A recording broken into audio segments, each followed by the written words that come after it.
দক্ষিণ কোরিয়া প্রবাসী মুজিবুর ভাই সংযুক্ত হচ্ছেন। মুজিবুর ভাইয়ের সাথে আমরা দক্ষিণ কোরিয়ার সুযোগ সুবিধা নানান বিষয় নিয়ে আলোচনা করব। আমি একটু জানতে চাই মুজিবুর ভাইয়ের কাছে যে দক্ষিণ কোরিয়া তো আমরা জানি ওয়েসেল এর মাধ্যমে ট্রেনিং এর মাধ্যমে লোক নেয়। আচ্ছা, ট্রেনিং ছাড়া ওয়েসেল এর ট্রেনিং ছাড়া এমনিতে কি দক্ষিণ কোরিয়াতে লোক যাইতে পারে, এরকম কোনো সুযোগ সুবিধা কি আছে বর্তমানে? জি, আপনাকে অসংখ্য ধন্যবাদ। এরকম সুবিধা ইপিএস সিস্টেম যেটা আমাদের বুয়েসেল এর মাধ্যমে আসে ওটা ইপিএস সিস্টেম বলে যেটা। এটা ছাড়াও সুযোগ সুবিধা আছে যেটা স্টুডেন্ট ভিসা বলে। ও স্টুডেন্ট স্টুডেন্ট। ভিসার মাধ্যমে ওখানে আসা যায়। এটা হচ্ছে আপনার তাছাড়া ওয়ার্ক কয়েকটা পারমিট, প্রোগ্রাম আছে। তাছাড়া ওয়ার্ক পারমিটে কি আপনার এই যে বুয়েসেল এর ট্রেনিং ছাড়া যাওয়ার কোনো সুযোগ নেই? ওয়ার্ক পারমিটে আসা যায় যেটা হচ্ছে যে আপনার এটা বেসরকারিভাবে যেটা ওয়েল্ডিং সেক্টর ওই সেক্টরে আপনার ট্রেডিং করে সনদপত্র অর্জন করে তারপর দক্ষিণ কোরিয়া আসার একটা সুযোগ আছে। মানে ওটা এমনিতে। প্রাইভেট ভাবে বুয়েসেল ছাড়া আচ্ছা, যেটা ওইটা ওইভাবে আচ্ছা, আচ্ছা। আসা যায় আর কি। আচ্ছা, আমরা আমি কিছুদিন ধরে লক্ষ্য করতেছি যে আসলে বুয়েসেলের মাধ্যমে আগে যে প্রতি বছরই মানে দক্ষিণ কোরিয়াতে যাচ্ছিল, কিংবা ট্রেনিং এর জন্য মানুষ খুব আগ্রহ ছিল, এটা এখন কমে যাচ্ছে, কিংবা লোক যাইতেও এখন কম দেখতেছি। ওইটা কি কারণ? মানে দক্ষিণ কোরিয়াতে কি কাজের কোনো সংকট নাকি, যদি বলেন? না, বর্তমানে যেটা দেখা যাচ্ছে আগের চেয়ে এখন ভিসা ইস্যুটা কম হচ্ছে বাংলাদেশে। তো অন্যান্য দেশে দেখা যাচ্ছে যে ভিসা ইস্যু হচ্ছে, বাংলাদেশে এটা আগের চেয়ে অনেকটা কমে গেছে। এটা সম্পূর্ণ যে মালিক পক্ষের উপরে নির্ভর করে, এদের পছন্দের উপরে নির্ভর করে। কেন আমাদের বাংলাদেশের মানে শ্রমিকদের প্রতি কেন অপছন্দ? কারণটা কি আপনি একটু শনাক্ত করতে পারেন? এটা হচ্ছে আমরা যে ইপিএস সিস্টেমে যে এখানে আসার পর মালিকদেরও তো একটা পছন্দ আছে। তো বাংলাদেশি শ্রমিকরা দেখা যাচ্ছে অনেকেই আহ চাকরিতে এখানে আসার পর কোম্পানি চেঞ্জ করে, পরিবর্তন করে।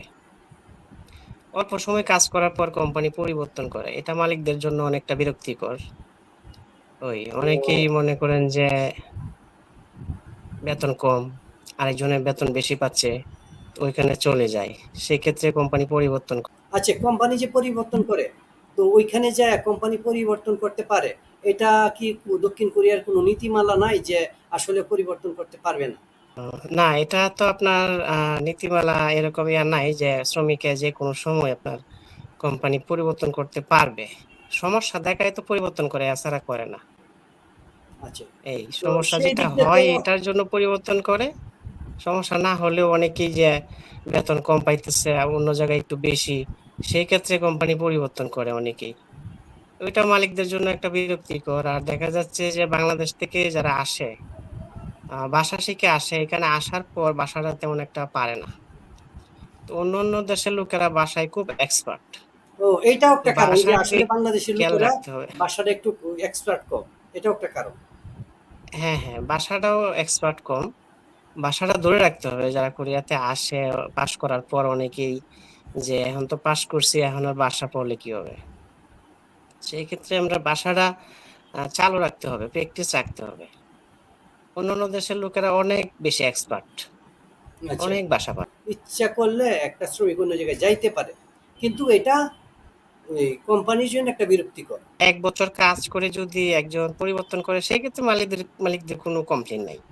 তো অনেকেই দেখা যাচ্ছে 3 মাস কাজ করার পর কোম্পানি পরিবর্তন করে। ও আচ্ছা, আচ্ছা। সমস্যা অনেকেরই থাকে, কাজের অনেক পরিশ্রম, সেই ক্ষেত্রে অনেকেই পরিবর্তন করে, অনেকেই আহ এমনিতেও পরিবর্তন করে টাকার জন্য, বেতন কম, এটা আরেক জায়গায় বেতন এটা বেশি। হচ্ছে গিয়ে আপনার, যেমন ধরেন একটা মালিক যখন এখান থেকে ওয়েসেল থেকে মানে পাশ করার পর একটা লোক এখান থেকে যায়, তখন মালিকদেরও মানে কিছু একটা খরচ বহন করতে হয়। বিষয়টা এরকম কিছু আছে?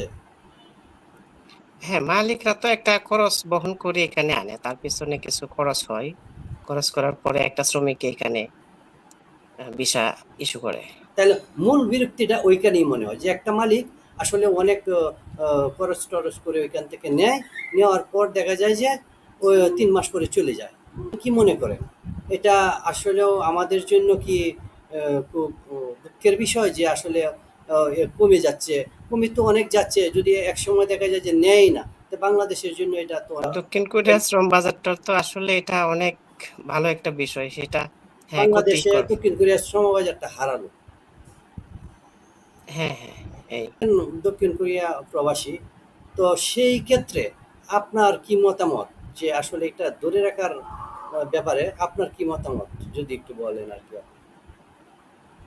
এটা তো বিশেষ করে ওই যে বিষয়গুলো উল্লেখ করাম, ওই বিষয়গুলো একটু খেয়াল রাখতে হবে বাংলাদেশী শ্রমিকদের, হ্যাঁ? কোম্পানিতে আসার পর গুরুত্ব সহকারে কাজ করতে হবে। অন্যান্য দেশের লোকেরা দেখা যাচ্ছে যে না তারা প্রতিনিয়ত কাজ করে যাচ্ছে। আচ্ছা, এই তো গুরুত্বটাকে সেক্ষেত্রে একটা কোনো ট্রেনিং সেন্টারের মাধ্যমে যদি করা যায় সেটা ভালো হয় না?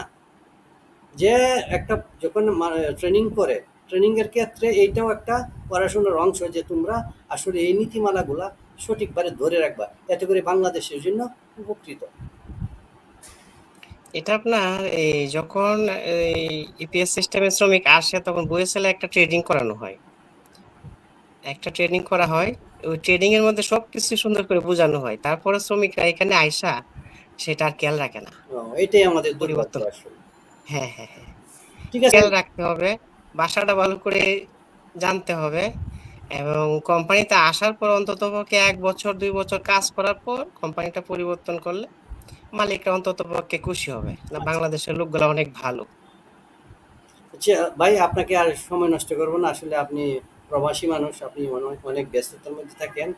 তারপরে আমার সাথে সময় দেওয়ার জন্য আপনাকে অসংখ্য অসংখ্য ধন্যবাদ। ভালো থাকবেন। আল্লাহ হাফেজ।